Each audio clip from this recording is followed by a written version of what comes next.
अगर आप भी कुछ टेस्टी सा चटपटा सा खाना चाहते हैं तो आज की जो रेसिपी है वो आप ही के लिए है। बहुत ही ज़्यादा टेस्टी है रेसिपी, बनाने में बेहद ही आसान है। तो चलिए फिर फटाफट से इस रेसिपी को बनाना स्टार्ट कर लेते हैं।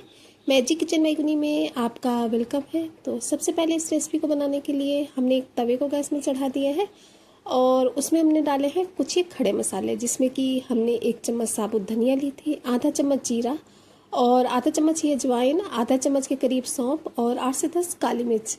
इन सभी मसालों को हमने तवे में डाल दिया है और बस इस तरीके से हमें इन्हें बढ़िया से ड्राई रोस्ट कर लेना है। और हाँ, गैस की फ्लेम को बिल्कुल लो रखेंगे और कंटिन्यू चलाते जाएंगे और लगभग 1 मिनट तक इन्हें हमें इसी तरीके से कंटिन्यू चलाते हुए भून लेना है। 1 मिनट में ही ये जो मसाले हैं वो बढ़िया अच्छे से भून जाते हैं। इस तरीके से जब हम मसालों को ड्राई रोस्ट करके लेते हैं तो मसालों का टेस्ट और फ्लेवर बढ़ जाता है। तो बस 1 मिनट तक इसी तरीके से हमें चलाते रहना है। तो 1 मिनट के करीब हो चुके हैं। मसाले जो हैं वो हमारे अच्छे से भून चुके हैं, बहुत ही अच्छी सी इनमें खुशबू भी आने लगी है। तो अभी हमें क्या करना है, गैस की फ्लेम को ऑफ कर देना है और इन मसालों को ऐसे ही छोड़ देना है तवे पे। थोड़ा सा गैस बंद करने के बाद में भी इनको चलाते रहना है ताकि मसाले जो हैं वो जलने ना पाए। चलिए, मसाले जब हमारे अच्छे से ठंडे हो जाएंगे तब हम क्या करेंगे, ले लेंगे कि खलबट्टा, और आप चाहें तो इन मसालों को मिक्सी के जार में डाल करके पीस भी सकते हैं। लेकिन जब हम खलबट्टे में डाल करके मसालों को दरदरा सा कूट करके लेते हैं तो मसालों का टेस्ट और भी अच्छा लगता है। तो बस जितने भी ये हमारे खड़े मसाले हैं उनको हमें इस खलबट्टे में ट्रांसफ़र कर देना है। और हाँ, बिल्कुल ही इन मसालों को ठंडा नहीं करना है, थोड़ा सा गरम गरम ही रखेंगे तभी ये आसानी से कुट पाएंगे। तो जितने भी मसाले थे पूरे ही मसालों को हमने इस खलबट्टे में डाल दिए हैं और बस अब हम इन्हें दरदरा सा कूट करके रेडी कर लेंगे। ये मसाले भुने हुए हैं तो बहुत ही जल्दी कूट करके रेडी हो जाते हैं। थोड़ा सा 2 मिनट के ही करीब लगेंगे और आप इन्हें कूटेंगे तो मसाले जो हैं वो दरदरे से कूट जाएंगे। तो लगभग 2 मिनट के करीब हमने इन मसालों को कूट लिए हैं। तो चलिए एक बार देख लेते हैं कि मसाले जो हैं वो हमारे बढ़िया अच्छे से कूटे हैं या नहीं। तो देख सकते हैं मसाले बढ़िया से कूट करके रेडी हो चुके हैं। तो अभी चलिए इन मसालों को हम रख देते हैं साइड में और आगे का प्रोसेस देखते हैं कि आगे में क्या करना है। इन मसालों का यूज हम आगे करेंगे। तो अभी हमने ले ली थी ये 1 कटोरी के करीब मूंग की दाल, जिसको कि 3 घंटे के लिए पानी भिगो कर छोड़ दिया था। 3 घंटे में जो ये मूंग की दाल है वो बढ़िया अच्छे से भीग गई है। तो हमने इसे 2 से 3 पानी से अच्छे से वॉश कर लिया है। चाहे तो आप छिलका इसका निकाल सकते हैं या फिर आप इससे इस तरीके से छिलका सहित भी यूज कर सकते हैं। आज हमने इन्हें छिलके सहित ही यूज किए हैं। तो अभी मैं क्या करना है, ले लेना है एक मिक्सी का जार और जितनी भी ये दाल थी पूरी ही दाल को हम इस मिक्सी के जार में ट्रांसफ़र कर देंगे। तो चलिए, जितनी दाल हमने ली है पूरी दाल को मिक्सी के जार में ट्रांसफ़र कर लेते हैं। और हाँ, दाल की क्वांटिटी आप अपने हिसाब से कम ज़्यादा कर सकते हैं, जितना आपको बनाना हो उस हिसाब से। तो बस इस दाल को हमने मिक्सी के जार में ट्रांसफ़र कर दिया है। मिक्सी जार का ढक्कन बंद करेंगे और इसको पीस करके रेडी कर लेंगे। तो लीजिए, दाल का बढ़िया सा फाइन सा जो पेस्ट है वो हमने बना करके रेडी कर लिया है। बस ऐसा ही पेस्ट हमें दाल का चाहिए था, जो कि बन करके रेडी हो चुका है। अभी हमें क्या करना है, दाल के इस पेस्ट को एक बार हम आपको पास से भी दिखाते हैं कितना बढ़िया सा बन करके रेडी हुआ है। और मूंग की दाल जो होती है उसको पीसने में बिल्कुल भी टाइम नहीं लगता है और ना ही पीसने में पानी की ज़रूरत पड़ती है, ये बहुत ही आसानी से पीस जाती है। तो अब पूरे ही दाल के पेस्ट को हमें एक बाउल में निकाल लेना है। तो हमने एक खाली बाउल ले लिया है और बाउल में जो भी ये दाल का पेस्ट है पूरे पेस्ट को हम निकाल लेंगे। तो चलिए, पूरे पेस्ट को दाल का हम जो बनाए थे उसको हम इस बाउल में निकाल लेते हैं। अच्छे से मिक्सी जार को बढ़िया से साफ करके लेना है ताकि जो दाल का पेस्ट है वो बिल्कुल भी वेस्ट ना जाए। तो पूरे दाल के पेस्ट को निकालने के बाद में अब हमने ले लिए है ये 2 से 3 चम्मच के करीब बेसन। बेसन डालने से इसका टेस्ट और फ्लेवर जो है बहुत ही ज़्यादा इन्हेंस हो जाता है। तो बस हमने इसमें लगभग 3 चम्मच के करीब बेसन ले लिया है। और हाँ, बेसन को अच्छे से छान कर लेना है। अब इसके बाद में हमने जो बेसन लिया है उसको अच्छे से दाल के पेस्ट के साथ मिलाना है। तो इस तरीके से जब हम बेसन को अच्छे से 1 से 1.5 मिनट तक मिक्स करते हैं तो जो बेसन है वो हल्का सा फ्लफी हो जाता है। दाल के पेस्ट के साथ मिलाने के बाद में इसे हमें थोड़ी देर तक इस तरीके से फेंटना होता है, लगभग 1 मिनट के करीब। और इस तरीके से जब हम फेंट लेते हैं तो बहुत ही अच्छा सा फ्लफी सा हो जाएगा। और इसके बाद में हमने इसमें बेसन अभी ऐड किया है तो इसको हम 10 मिनट के लिए छोड़ देंगे ढक कर के लिए, ताकि ये थोड़ा सा सेट हो जाए, क्योंकि इसको थोड़ा सा सेट होने के लिए टाइम चाहिए। तो चलिए 10 मिनट के लिए ढक कर छोड़ देते हैं। 10 मिनट के बाद में हम इसे चेक करेंगे। तो लगभग 10 मिनट के करीब हो चुके हैं बैटर को रेस्ट करते हुए। तो एक बार हमने इसे चेक कर लेना है अच्छे से। तो बैटर अच्छे से सेट हो चुका है। फिर से इसे थोड़ा सा मिक्स करेंगे, चलाएंगे ताकि ये और भी बढ़िया सा हो जाए। तो फिर से 1 मिनट के करीब हमने इसे बढ़िया से मिला लिया है। और अब इसके बाद में हम इसमें ऐड करेंगे कुछ चीज़ें, क्योंकि इसको हमने अच्छे से मिला लिया है। बहुत ही अच्छे से हमारा जो बैटर है वो रेडी हो चुका है। तो सबसे पहले तो हमें इसमें ऐड करनी है हरी मिर्च। तो आप अपने टेस्ट के अकॉर्डिंग ऐड करिएगा। हमने एक ही हरी मिर्च ऐड की है क्योंकि हमारे घर में तीखा कम खाया जाता है। एक मीडियम साइज़ का हमने प्याज ले लिया था, जिसको कि बारीक बारीक से चॉप करके हमने पहले से रखा था। प्याज की क्वांटिटी आप अपने हिसाब से थोड़ा बहुत कम ज़्यादा कर सकते हैं। अगर आप थोड़ा सा ज़्यादा प्याज खाना चाहते हैं तो वो भी आप डाल सकते हैं। और इसके बाद में हमने ले लिया है ये थोड़ा सा बारीक कटा हुआ हरा प्याज। बहुत ही अच्छे से टेस्ट आता है हरे प्याज को डालने से। तो बस थोड़ा सा हमें इसमें हरे प्याज को ऐड कर देना है। और अब इसके बाद में हमने जो मसालों को कूट करके रखा था, हमें वो मसाले ले लेने हैं और पूरे ही मसाले हम इसमें ऐड कर देंगे। तो देखिए, जितने भी मसाले हमने भून करके और कूट करके रखे थे, पूरे ही मसालों को हमने इस बैटर में मिला दिया है। और अब इसके बाद में इसमें जाएगी सबसे इम्पोर्टेंट चीज़, जो कि इसके टेस्ट और फ्लेवर को बहुत ज़्यादा एनहेंस करती है, तो वो है हींग। हींग जो होती है वो डाइजेशन के लिए भी बहुत ही अच्छी होती है और टेस्ट भी बहुत अच्छा देती है।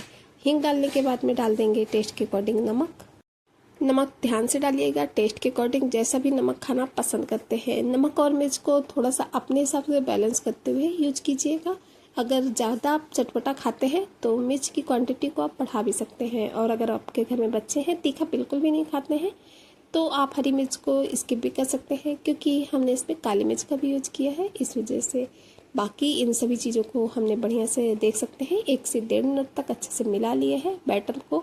और अब इसके बाद में हम इसमें ऐड करेंगे 2 चम्मच के करीब ऑयल, जिससे कि रेसिपी बहुत ही परफेक्ट सी बन करके रेडी होगी। तो ऑयल ज़रूर से ऐड करें। ऑयल डालने के बाद में इसे थोड़ा सा मिक्स कर लेना है लगभग आधा मिनट के लिए। तो बस इसको हमने अच्छे से मिला लिया है। बैटर जो है वो हमारा रेडी हो चुका है रेसिपी बनाने के लिए। तो चलिए अभी हम अपने बैटर को लेकर के चलते हैं गैस की तरफ, क्योंकि बैटर बिल्कुल परफेक्ट है। तो गैस में हमने एक कढ़ाई में पहले से ही ऑयल को गर्म होने के लिए रख दिया था, और जो ऑयल है वो हमारा अच्छे से गर्म है। तो बस अभी हमें क्या करना है, इस तरीके से जो हमने बैटर बनाया है हमें वो बैटर लेना है और उसके छोटे छोटे से पकौड़े जो है वो हमें ऑयल में डालते जाना है। थोड़ा सा सावधानी के साथ डालेंगे ताकि जो तेल के छींटे वगैरह हैं वो हाथों में ना पड़ने पाए। तो बस इस तरीके से छोटे छोटे पीसेस में हमने डाल देना है। और हाँ, अगर आप बड़े बड़े बनाना चाहते हैं तो आप बड़े बड़े भी बना सकते हैं, या फिर आप हाथ से नहीं डालना चाहते हैं तो आप चम्मच से डाल सकते हैं। लेकिन अगर हाथ से ये काम करते हैं तो ईजी भी हो जाता है और शेप भी परफेक्ट एक जैसा आता है। और इस तरीके से छोटे छोटे साइज़ के जो पकौड़े होते हैं वो देखने में भी अच्छे लगते हैं, बच्चों को भी पसंद आते हैं। तो बस हमने इस तरीके से छोटे छोटे साइज़ के ही पकौड़े जो है वो ऑयल में डाले हैं। आप जिस हिसाब से ऑयल लेंगे उस हिसाब से आप पकौड़ों को डाल सकते हैं। अगर आप ज़्यादा ऑयल लेते हैं तो आप पकौड़ों को ज़्यादा फ्राई कर सकते हैं। अगर कम ऑयल लेते हैं तो आप इन्हें थोड़े थोड़े करके फ्राई कर लीजिए। हमने थोड़ा सा ज़्यादा ऑयल लिया था, इस वजह से एक बार में ही काफ़ी सारे पकौड़ों को हमने इस ऑयल में डाल दिया है। आप देख सकते हैं कि हमारा जो ऑयल है वो काफ़ी सारा है। और हाँ फ्रेंड्स, आप ये बताना बिल्कुल भी नहीं भूलिएगा कमेंट बॉक्स में कि आप हमारी ये जो रेसिपी है वो कहाँ से देख रहे हैं, क्योंकि आप लोग के जो प्यारे प्यारे से कमेंट आते हैं उनको पढ़ के बहुत ही अच्छा लगता है, मोटिवेशन भी मिलता है आप लोग के लिए नई नई रेसिपी की वीडियोस लाने के लिए। और हमें भी पता चलता है कि हमारी जो रेसिपी है वो कहाँ कहाँ से देखी जाती है, आप लोग हमें कहाँ कहाँ से इतना ज़्यादा प्यार और सपोर्ट देते हैं। तो प्लीज़ कमेंट बॉक्स में एक कमेंट करना बिल्कुल भी ना भूलिएगा। और हाँ, ये भी ज़रूर से बताइएगा कि आप लोग को हमारी रेसिपी कैसी लगती है, आगे आप किस तरीके की कौन सी रेसिपी देखना पसंद करेंगे। तो कोशिश करेंगे आप लोग के साथ में उस रेसिपी को शेयर करने की। तो प्लीज़ कमेंट बॉक्स में एक कमेंट करना बिल्कुल भी नहीं भूलिएगा।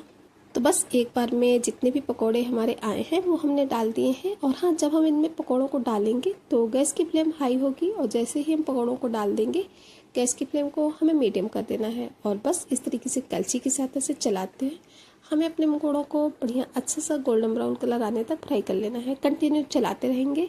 इनको फ्राई करने में सिर्फ 4 से 5 मिनट का ही समय लगता है। इतने में ही ये जो पकौड़े हैं वो अच्छे से फ्राई हो जाते हैं।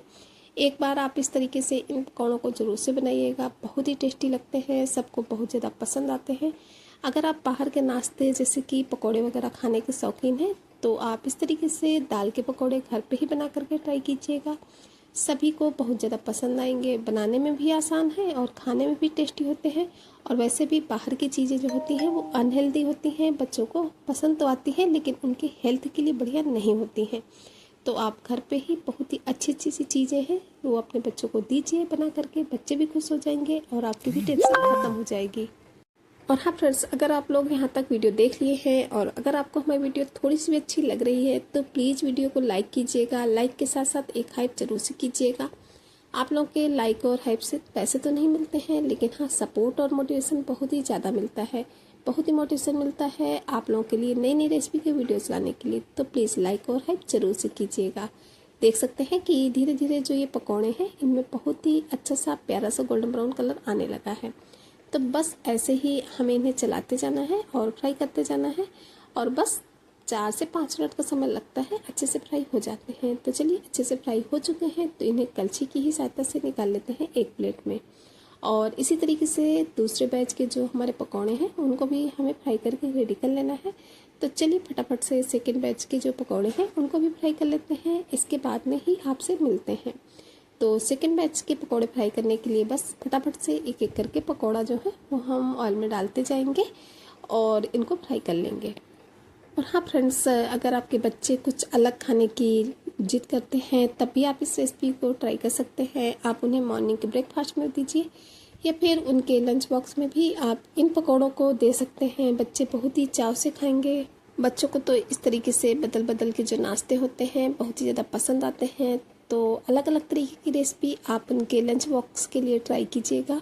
मतलब हैं तो ये पकौड़े ही लेकिन टेस्ट इनका डिफरेंट है क्योंकि हमने इन्हें भुने हुए मसालों से बना करके रेडी किया है। वैसे जो सिंपल से मसाले हैं वो डाल करके जब हम पकौड़े बनाते हैं तो उनका टेस्ट अलग आता है, लेकिन इस तरीके से जब हम मसालों को यूज़ करते हैं तो पकौड़ों का टेस्ट अलग आता है। तो बस पकौड़े वही होते हैं लेकिन तरीका थोड़ा सा अलग हो जाता है, जिससे कि जो पकौड़े हैं उनका टेस्ट जो है बदल जाता है। तो बस सेकंड बैच के जो पकौड़े थे उनको भी एक एक करके हमने ऑयल में डाल दिए हैं।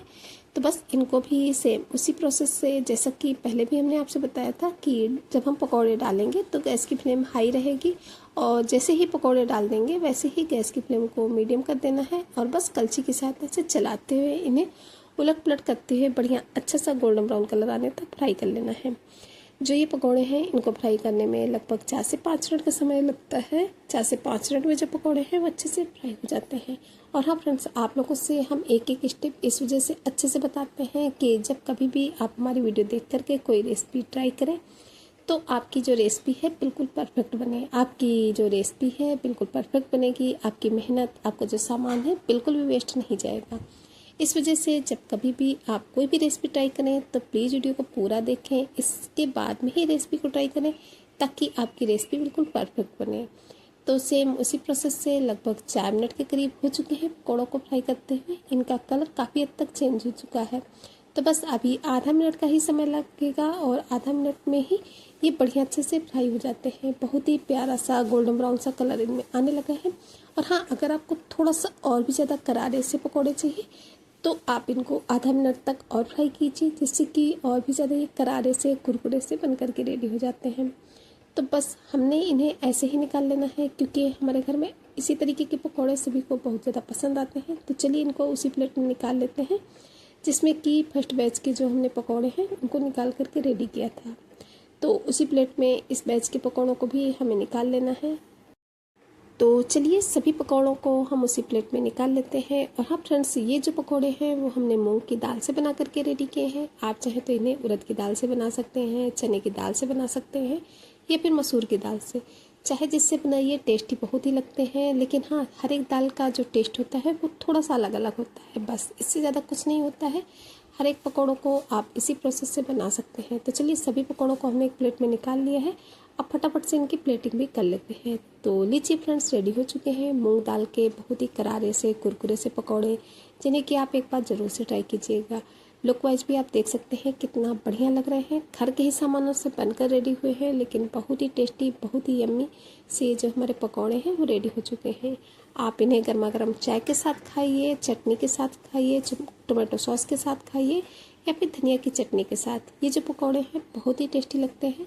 कुछ भी ना हो तो आप इन्हें सिर्फ चाय के साथ ही एंजॉय कर सकते हैं। वैसे भी बारिश का सीज़न चल रहा है, तो बारिश के सीज़न में इस तरीके से गर्मा गर्म जो पकौड़े होते हैं वो सभी को बहुत ज़्यादा पसंद आते हैं। आज हमने इन्हें सर्व किया है दही के साथ में। जो ये रायते हैं मतलब है ये वो पकौड़े हैं वो बहुत ही टेस्टी लगते हैं। तो बस आज हमने इन्हें दही के साथ में ही सर्व किया है। अगर आपको हमारी रेसिपी पसंद आई है तो प्लीज़ इसे ज़्यादा से ज़्यादा फैमिली फ्रेंड्स के साथ शेयर कीजिएगा, ताकि वो भी इन्हें एंजॉय कर सकें और उनका जो प्यारा सा सपोर्ट है वो हमें मिल सके, क्योंकि आप सभी के प्यार और सपोर्ट से ही तो हम लोग आगे बढ़ते हैं। तो प्लीज़ एक शेयर करना बिल्कुल भी नहीं भूलिएगा। और हाँ, चैनल पर नए हैं तो चैनल को सब्सक्राइब भी ज़रूर से कीजिएगा, क्योंकि हम डेली ही आप लोगों के लिए इसी तरीके से नई नई रेसिपी की वीडियोस लाते रहते हैं जो कि आप लोगों के लिए हेल्पफुल हो सकती है। तो प्लीज़ चैनल को सब्सक्राइब करना बिल्कुल भी नहीं भूलिएगा, वो भी बेल आइकन के साथ में, ताकि आने वाली वीडियोज़ की नोटिफिकेशन आपको टाइम पर मिलती रहे। चलिए फ्रेंड्स, फिर चलते हैं, मिलेंगे किसी नई वीडियो में इसी तरीके की किसी नई टेस्टी सी हेल्दी सी यूनिक सी रेसिपी के साथ, जो कि घर के ही सामानों से बनकर रेडी हो जाती है। तब तक के लिए बाय बाय।